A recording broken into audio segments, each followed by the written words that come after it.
Good morning. This is Sweetie Berry with the Women of Dare Whimsy. We are here today to conversate and to talk about the process of how do you learn best. Learning for a gifted and creative can be a nemesis as well as a gift. We tend to assimilate things well. We tend to figure things out and go forward. And then there comes a day when you figure out that you need to learn to learn. Learning to learn is a skill, and it's something that we all have born within us innately. We wake up into this life and we immediately learn how to regulate how people communicate with us. We regulate and talk about how to, in our minds as an infant, how to get someone's attention. We learn that crying gets someone to bring us attention. Later we may learn that crying gives us a different kind of attention we may not enjoy as much. But it's important to learn to learn. As a teacher and a former teacher in the classroom of gifted kids, one of the biggest stresses of a kid is learning to learn. If they don't assimilate naturally, if they don't just figure it out, actually learning the building blocks to teaching yourself things is an important step for a gifted person. And today we're going to be talking about that with some of our good friends from the Women of Dare Whimsy. Good morning, everyone. Morning. Good morning. Today's first question is, how do you personally learn best? And we're talking modalities here. Are you a visual learner? Are you an auditory learner? Are you a tactile learner? Does a combination work better for you? What is it that you do, and when you're trying to learn something new, what is your format of learning? I'm going to start with Martina. Almost all of my formatting revolves around writing. I write things out and repeat them. If I'm getting ready for a talk, I'll walk around. Even for math things, I have to write things out so that it makes sense and makes some kind of kinesthetic connection. If I'm performing a talk, I can usually visualize the words and visualize having written those things out, and that's what makes it come back to mind. Great. Lucy, how do you learn best? We're so glad to have you back. I think that we have the microphone problem solved, so we're so glad. Good morning. I'm glad that the microphone problem is solved too. How I learn best is I'm similar to Martina. I write things out as well, but before I do that, I observe a lot. One time in high school, someone called me a sponge. I'm like a sponge. And so I absorb, I observe, and I ask a lot of questions. Sometimes I ask questions to people about things. I'm a big question asker, and I also ask questions just in my mind about stuff. I try to figure things out. I think of life and learning almost like a puzzle, and so I'm always looking for the answer to the puzzle. Absolutely. Gail Roddy, how do you learn best? What's your learning style? I'm very much an auditory learner. I learn by listening. I remember as a child that my father would call me into the room whenever he was on the phone with somebody from the South because he couldn't understand what they were saying. And I'd be 6, 7 years old, and I could understand exactly what they were saying because my auditory faculty is really strong. So that's how I learn as well. I teach that way, I learn that way. Absolutely. Dr. Edith, good morning. How are you? Let's make sure that we have you unmuted. There you go. Good morning. Oh, I'm doing great. I do a lot of reading. I'm a bookworm. I can gather lots of information. I skim information. I'm able to recall where I found the information. It's not always in an organized fashion according to, a library, but it's in my organization, so I can go pull it and go, okay, now I need the details, and so that I'll go through it more. If I'm doing like a craft and having to learn crocheting, a different thing, I may read the pattern first time and go, okay, I'm lost. Then I'll read it the second time, and so that I actually work through it. So being able to work through things is good for me. And yet at the same time, like Gail says, I hear lots of stuff, and I absorb it like a sponge. Absolutely. Isn't it interesting how we all learn differently? Bobby Gorman, how are you this morning? Good morning. I'm doing great. Excuse me, frog in my throat. I happen to learn visually. I can look at things and recreate them. I can read something and figure it out from that, but I need to see it. I'm a little opposite of the auditory learners. If you talk to me, my mind may be out here doing something else. But if I can focus my attention and get my visual going, then I'm much better at learning. Great. Ashley Aliko, as the artist, I bet it's interesting to you to see where it is that you learn best, and I think I know, but I'm anxious to hear. There are so many aspects. I categorize what I learn. So I really am a kinesthetic learner. I love visual, and visual helps me very much, but I also like the voice. So I listen to a lot of radio stories and books on tape. If I'm doing a new structure, an origami structure or a book structure, I do it at least 20 times to make it mine. I can go online and watch a video and pick it up right away, but I do a little bit of everything. I zone it out, though, depending on the category of what I'm doing.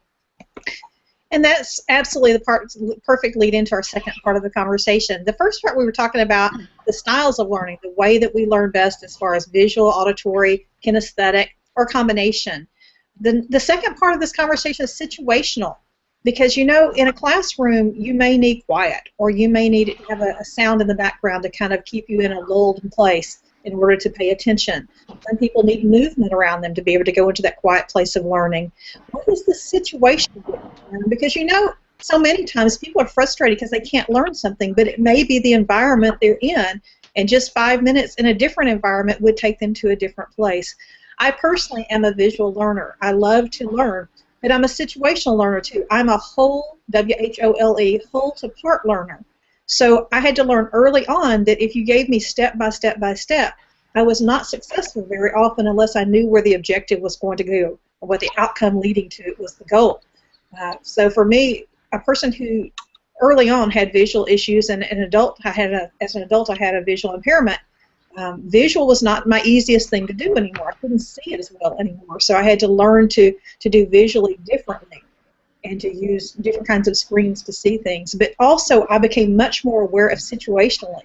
If I'm in a brand new environment of something that's difficult or challenging to learn, I need it to be quiet. I need it to have no background noise. I need it to be very calm so that I can really concentrate on what I'm trying to learn.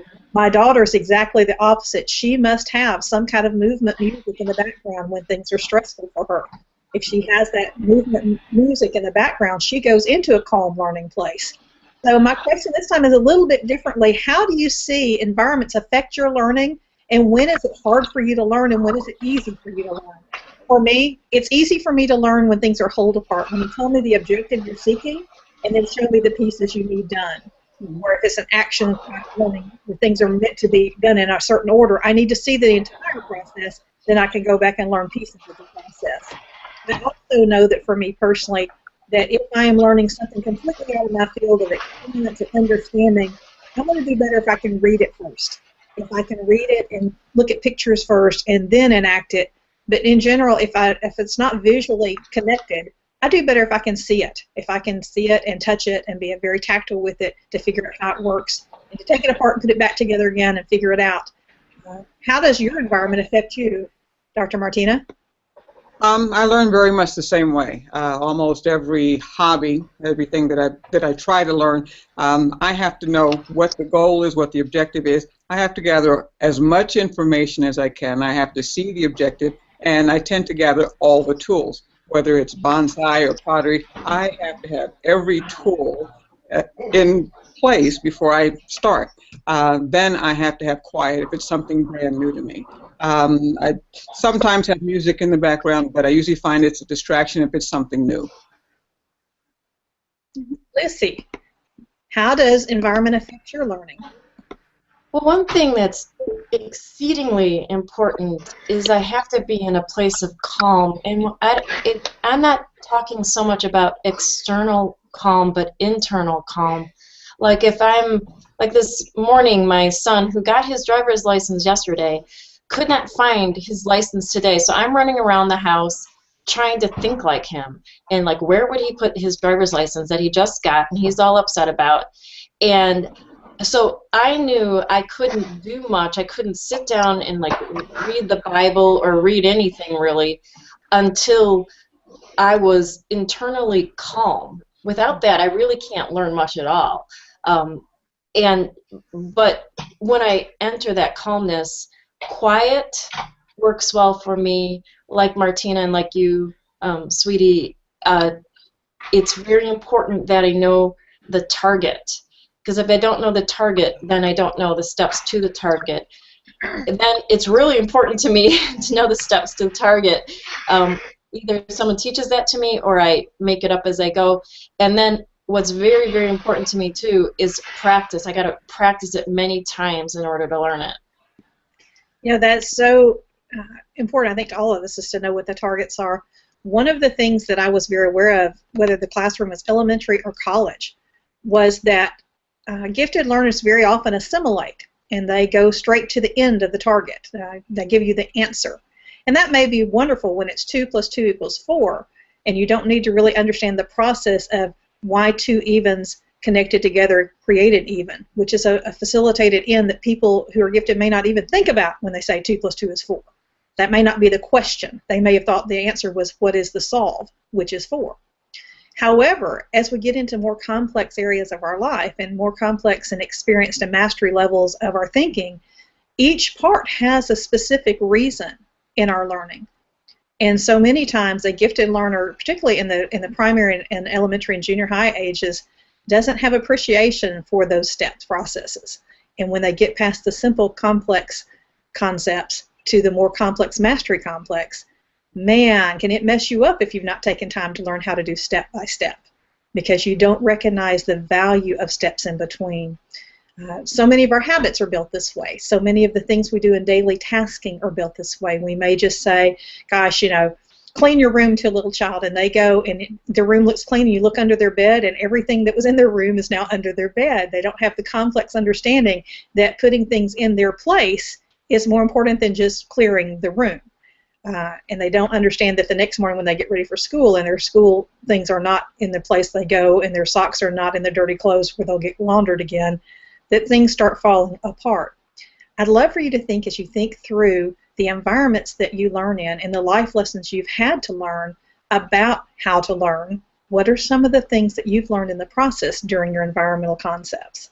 Okay, I know for me personally, just getting the answer is not enough. I have to understand and value why the steps are there. I think I've mentioned before that I worked with a psychologist one time in my classroom who came once a week, and we were always eager to get the parents set up to see that psychologist while they were there the one day a week. And so I would rush really hard to try and get her in with the new clients that day, the new students that day while she was there. And she pulled me outside of our classroom one day and said, that's not a value for me. I need to put the process of the parents taking home the paper, the student taking home the paper, the parents signing the paper, the parents calling in for the appointment. Those are all gateways for me to say that the parent wants help or doesn't want help. By you rushing that process and telling the parents to come by 1 o'clock or by 2 o'clock this afternoon, it certainly gets them seen, and I appreciate the effort, but we lose some valuable information with the families in crisis when we can't see how they perform or how they engage with us during that crisis if there's a schedule put to it. And I understand, the difficulty of taking off work, and I understand a lot of the things that you're concerned about for them because they're already off work if they started the child today. But there's some gatekeeping in this process that allows us to be much more available to help the family by seeing what their needs are. And that was a big aha moment for me, that so many of the things I do in the classroom were gateways as well. Coming in and having a seat by a certain time, coming in and checking the board to see what the journal was by themselves when they came in quietly were ways for me to see where their maturity level is on self-discipline.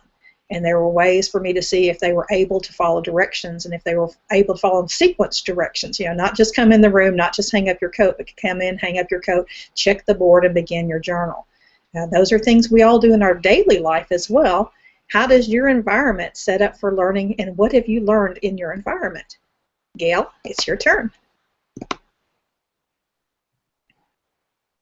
What I've learned in my environment is I'm pretty much the same as the other ladies, especially Lucy. It depends on what kind of mood I am will set the environment for learning. Say, for example, if I'm doing something with technology, the environment is very important that it be quiet because I'm a whole to part learner as well.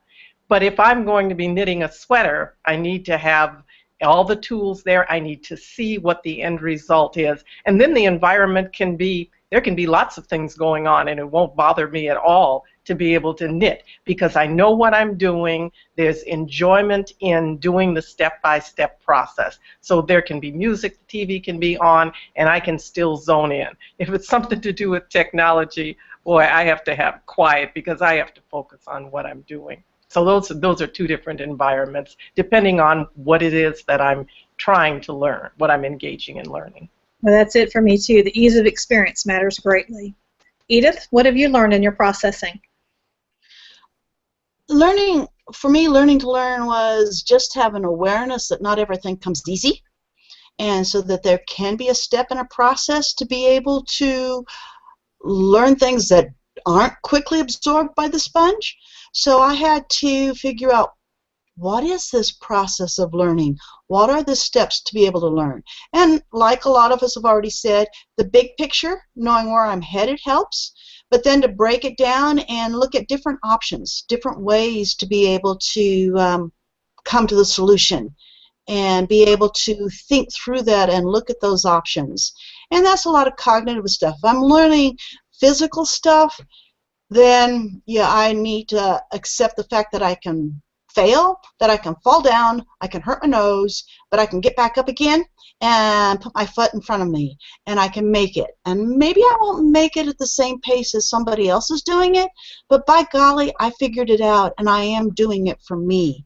So that awareness, being able to know that I don't have to do it perfectly, being able to, that I can figure out the steps. They may be different steps than someone else, but I can make it work so that I can learn something new. Excellent. Bobby Gorman, talk to me about the environment of learning for you. I'm one of those that sees the end and I'm ready to jump right to it. I have had to learn in my environment that there's a process to get from point A to point B, and I've had to learn to enjoy that process. I don't start and am finished immediately. So my environment, I've got to have the tools that other people have talked about that are necessary to do it. I've got to get through the experience of learning it. Then if there's a way that I can find to do it better, it's only after I've learned it the right way that I can find another way to improve on it. I can't start immediately at the end. You know, experience is a good teacher, isn't it? Just simply to learn how to do things with experience. And so many times, I think gifted learners, particularly gifted women in business, will do things once and they think they've got it. And the truth is they may have it from their perception that day, but it may not be from everyone's perception or the only perception. And one of the things as a strategist I've had to work with a lot of people in business is helping them understand that their method is not everyone's method. This particularly shows up in website development, that people want it to be the way they learned it or the way they see it. But you know, there are different ways of looking for information on a website. You may look at the tabs across a website on the navigation menu. You may look on the right-hand side for pictures of the word or the concept that you're looking for from that website. Or you may be going to the bottom because you're from a corporate environment where they have the legal information more at the bottom in corporate websites and the sections of what's in a website at the bottom of the website. And so often I've had to, in website development, explain to people that, you know, the way you see, whether you're auditory, visual, tactile, affects how people like you find your website. And if you have just a lot of people in your audience like yourself, that's great. But only 1 out of 8 or so folks are going to have it the same way you have it, because there's about 8 different learning styles that are recognized. And you know, the majority of people are going to have one of those 6 to 8 types of perspectives. So if you're only sharing one perspective in your writing, one perspective in your business, one perspective in your services, as long as you're okay with only attracting that one type of customer, you're good. But if you're looking to serve a large population, or you're looking to serve with ease many kinds of people, you know, you really have to take that into account as you're learning and teaching, because Not everybody wants a video. Not everybody wants an audio. Not everyone wants to read. Not everyone likes pictures. But having a choice of those things adds comfort and ease to other people's learning. Ashley, what about your environment for your own learning helps you learn better? And what does it take for you to be able to take on something new? I have had to learn. Can you hear me? Yes. I have had to learn how to maneuver in such a way because sometimes my environment will give me surprises and things that are unanticipated, and I'm in an environment that's probably not my ideal. So I've had to create some tools that enable me to learn in a way that I can absorb the information.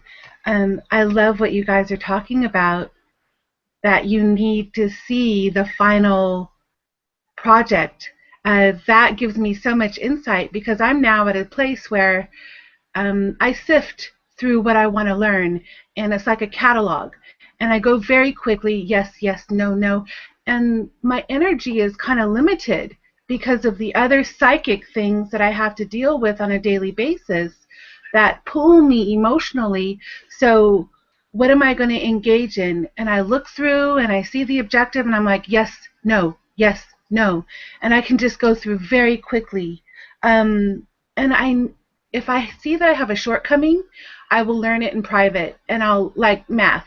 I can do base 8 or base 10 type of computer calculations, but ask me to add something. If I didn't have my 10 fingers and 10 toes, I would be lost. So I'll go to the online free learning service and learn my math just to update it. And I think that I've developed a way to use different tools for different circumstances. One thing I love that you all said is that knowing the objective, because now with my book arts, I know paper like the back of my hand. I know what it's going to do, where it's going to go, but my students don't. So I kind of send them on an e-ticket ride without letting them know all of the objectives ahead of time. And I don't know that they're completely appreciative of that, so I better put my objectives down and start creating like I just created this pencil case where you can watercolor on it and doodle on it, and I love packaging. So yeah, thank you, ladies. You're such a gift. Thank you. You know, so many times, whether we're working with students or whether we're working with coworkers or with our spouses or children, you know, that objective matters, and learning how they learn matters. I know my husband's extremely analytical. He's going to be very linear in the way he thinks and figures something out. And so if I'm going to throw something against the wall and expect him to catch it, that's not the way it's going to work, because he's going to need to know, what are we doing? Why are we doing it? What are the first steps? What is required? What are the tools necessary? What is the time experience expected? And, you know, what will the outcome of this be before he ever invests in thinking that he would want to do it? So the concept of getting up and doing it on the spur of the moment is not something I'm going to be able to expect from him and have much success. This is also true not just with our spouses or with our significant relationships, but in our work environments. So many times when I see difficulty in groups or difficulty in teams that I work with for growth, it has to do with this basic disrespecting of each other's learning styles and their needs to learn. Because if you're in a discomfort place with a team environment, then it brings in a whole lot of new opportunities for upset. It can be emotional upset of feeling someone's talking down to you because they're going in a different direction than you are.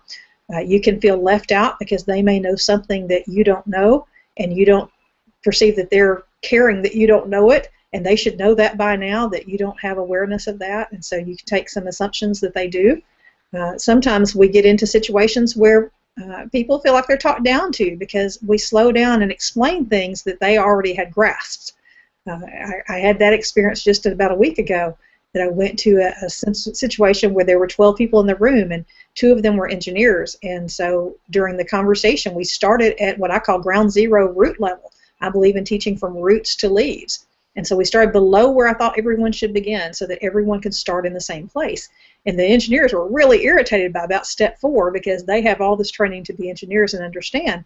But the team, which performs everything they needed to happen, did not understand what the engineers assumed they did. And by step 5, they figured out quickly what the miscommunication was between government contracts and the outcomes, because the people below them simply didn't perceive the situation as they did. And so many times in a learning environment, it's a part of leadership to learn not only how you learn, but how the people you work with learn, the people you serve learn, the people you take care of learn, if you're trying to create a quality environment of peace. Martina, as a minister and as a physician, how does learning affect the outcomes for the groups? Because you not only teach in small groups, but you've ministered and you've been with as a leader in a clinic. What does that look like for you to try and coordinate all the different learning styles? Well, now you have to be open to how other people receive information. As you said, sometimes it's starting at ground zero. Sometimes it's actually having them speak first so they can tell me what it is that they think my objectives are. And then we can come to some common ground and move forward from there. Oh, absolutely. I think, for me, it's always about say the objective, share the objective, then affirm and reaffirm. And I'm not the one who affirms it. Somebody else then repeats it back to me or tells me what they understood me to say, which sometimes takes a league of questions into play at that moment, because I thought we all were on the same page, and they ask it in a different way that I realized that there's a lot of rabbit traps that could go along the way that people fell out on. In the popcorn situation of being a gifted and creative, I think so many times that we are assumed to think that we already know something somebody else doesn't know, that we are maybe assuming that they're with us when they're not. And particularly where learning to learn is concerned, it comes back to bite us sometimes because our own fallacy of dropping out because we moved past that certain space, didn't catch a detail that mattered, or didn't catch a big concept that mattered, kind of like the 2 + 2. They were looking for the outcome of 4, but the teacher may have been looking for the ability to draw 2 items, show the plus sign, and draw 2 more items to show that you understood the concept of 2 and 2 = 4. The question is, how are we learning? I'm going to popcorn really quickly because it's 10:26 and we're on a 30-minute format. What is your one best clue or one best hint for others on how to identify something within your own learning style? So in other words, if you're a whole depart learner like I am, what's one thing that's helped you? I'm going to start with Martina. Well, the one thing that's helped me is kind of a new age concept. It's called beginner's mind. No matter what I think I know about something, I need to start from scratch if I'm actually to learn it. And I'll pass on to Lucy. What helps me is to understand where the other person is at. And I do that a lot through observation, as well as asking some open-ended questions.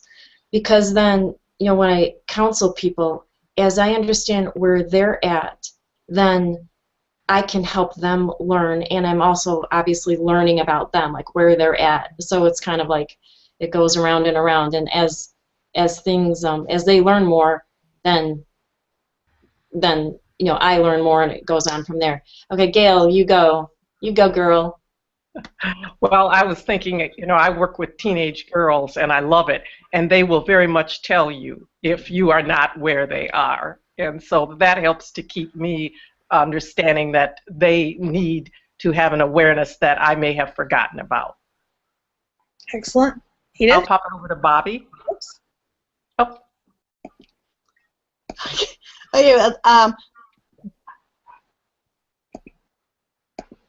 For me?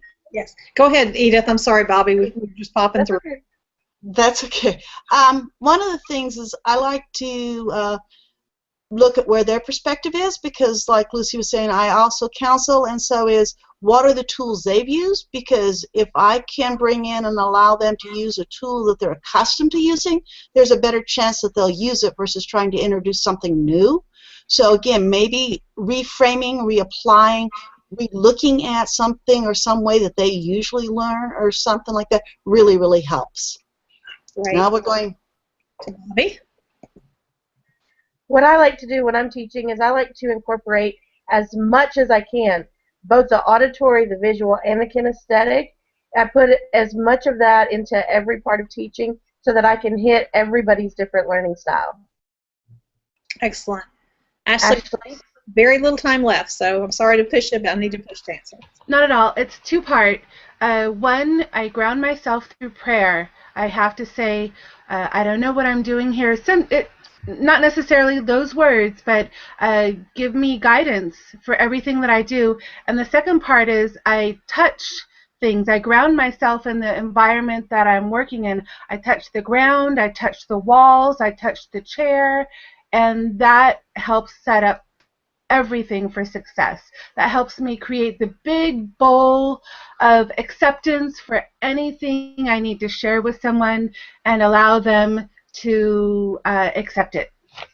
Excellent. Today we've been talking about how do we learn to learn as gifted women, and one of the most important parts of this takeaway is that there are ways that are easier for you to learn, and it may take some thinking about it, it may take some actually experiencing 2 or 3 different ways of trying before you recognize that whether you're auditory, visual, tactile, experiential, there is a method of learning that's more simple for you, that creates more ease in your life when you're learning new things, and we encourage you to seek that.